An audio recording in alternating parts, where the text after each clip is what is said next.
číslo 173 Windomoda ze směru Hamburg-Altona pravidelný příjezd v 16 hodin 54 minuty vzhledem ke druhému nástupišti na první koleji.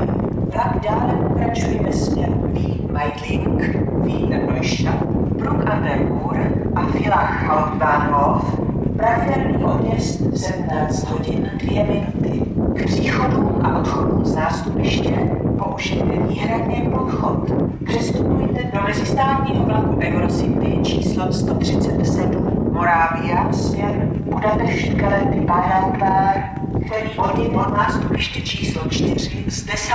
koleje. Please change to the Eurocity train 137 Moravia to Budapest Keleti Pályaudvar on platform 4, track number 10. Přestupujte do mezistátního vlaku